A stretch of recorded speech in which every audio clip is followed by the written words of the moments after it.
Tristan Andrew Terrell, 22 years old. I apologize, Joe, but we wanted to get that out there. That's coming from a source of ours.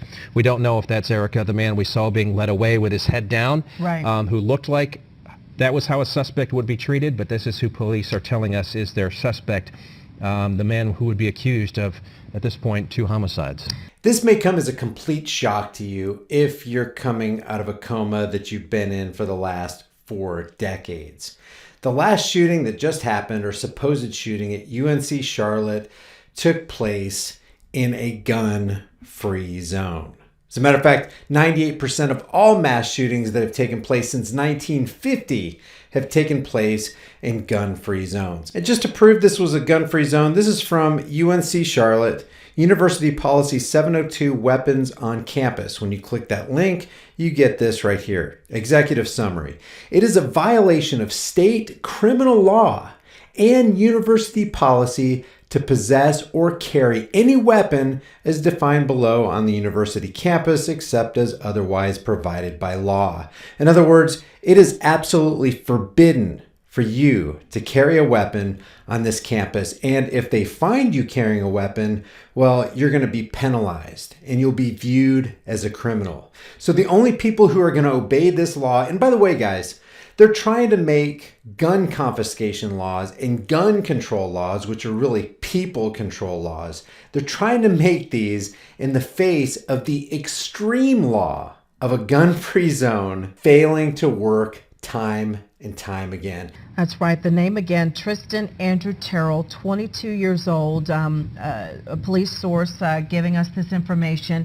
And earlier, again, as Scott just mentioned, we heard that the one shooter who was in custody is a student on campus. So that is what we've heard about that side of this. But as far as the others and looking at those injured, we're still trying to get more details about who has lost life to this and who has been seriously injured as a result of this active shooter situation on the campus of UNCC. Yeah, a total of 6 people shot, 4 injured, 2 deceased.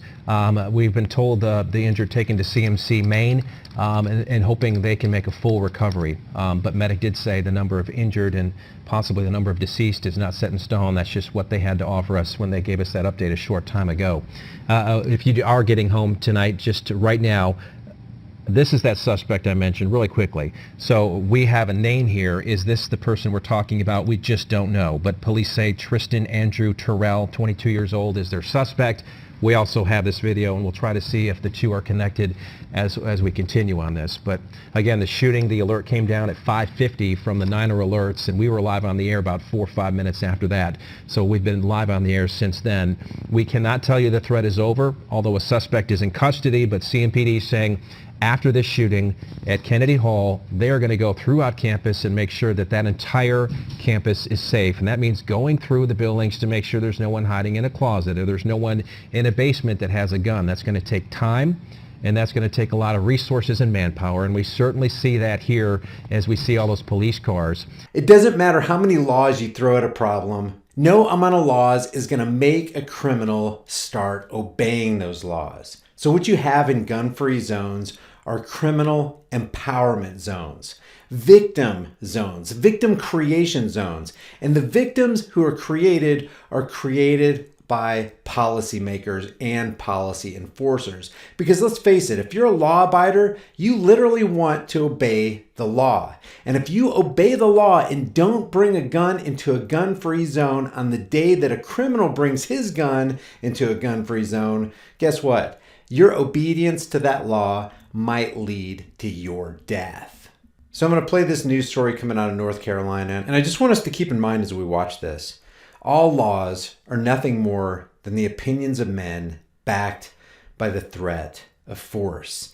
And a lot of these laws will actually lead to the deaths of those who are truly law abiders. Because criminals, no matter what day you're talking about, will never obey laws. And that's what makes them criminals in the eyes of the state. So the laws that are being made for law abiders. They're not making these for criminals. Criminals will find a way to get guns, and they'll find a way to get guns into gun-free zones, and they will find a way to commit their crimes. And all a gun-free zone is and ever will be is a welcome mat to criminals to tell them, hey, you want a stress-free work environment? You want an opportunity to meet as little resistance as possible? Come to our gun-free zone, where you're virtually guaranteed to have free reign for at least a couple minutes. But a couple minutes is all that he needs. Because when seconds count, police are minutes away. And by the time they show up, they're just there to write the report and take the pictures of the dead bodies. This is a pond that's near the main entrance at University City Boulevard, and we've seen, Erica, students just kind of gathered here. We don't know if maybe these were some of the kids who were coming on campus for that concert and they were immediately told. Now some powerful video. These are live pictures of students walking out with their hands in the air. Again, live pictures here at 712. We've seen this throughout this, since this happened, Erica, because they don't know if any one of these students is a threat. And we've seen this in other active shooter situations. So they have to have them all walk out like this and make sure that they are not a threat. And there are a number of children on campus that are going through the same thing. Right now, I just did a quick search of the Mecklenburg County Sheriff's records, and we got that name, Tristan Andrew Terrell, 22 years old, a source telling us that the shooter or suspected shooter in custody is a student. Did a quick search, and by that, I did not find that anyone by that name has any previous arrest record. And so, again, we're trying to gather every bit of information we can about what is going on here. So we have that name. And again, as I just said, I did a search of the Mecklenburg County Sheriff's site for our previous arrest inquiries or previous inmate inquiries, warrant inquiries, and again, that name did not come up. So at this time, that is what we know about this possible suspect in this case. These are live images, and our reporter Greg Suskin is there right now. And Greg, if you can hear me, how long has this been going on? And tell me about how many students or young people you've seen walking by with their hands up. Yeah, this has just started in like the last few minutes when we started going live here. We've been waiting for this for maybe about 30 minutes now. If we can point the camera right back down that street there, I want to show you that officer you see there, he's the one who's been sort of stopping people from going down that direction over the last 30, 45 minutes I've been here, not letting anyone walk that way. We were kind of wondering why at first, but then as you just saw there live in the last few minutes, they've been bringing groups of students out this way. I would say that was two groups, the number maybe between 50 and 70, a larger group at first and then a smaller group of maybe 20 students that followed after that. Just looking at some of their expressions walking out, some seemed almost like they'd been up all night long. They looked very tired, exhausted. Others had, we did see a few tears in a few eyes. We're not sure if those people were coming from Kennedy, coming from the building exactly where this happened, or maybe another building right next door that was locked down, because it is on the other side of this this breezeway, this pathway here where this happened. But those students just walked out, and they're actually still behind us. We can swing the camera around just a second here. I want to look down the other way. Those students that walked out are now gathered down there behind that fire engine there with officers and firefighters. And you can look here and see just all around this area, no one has left. The fire units, police units are all still here in the same places they've been all afternoon. And we've also been speaking to students today who were taking exams very close to where all this happened this afternoon. I talked to one student who said he was inside the classroom.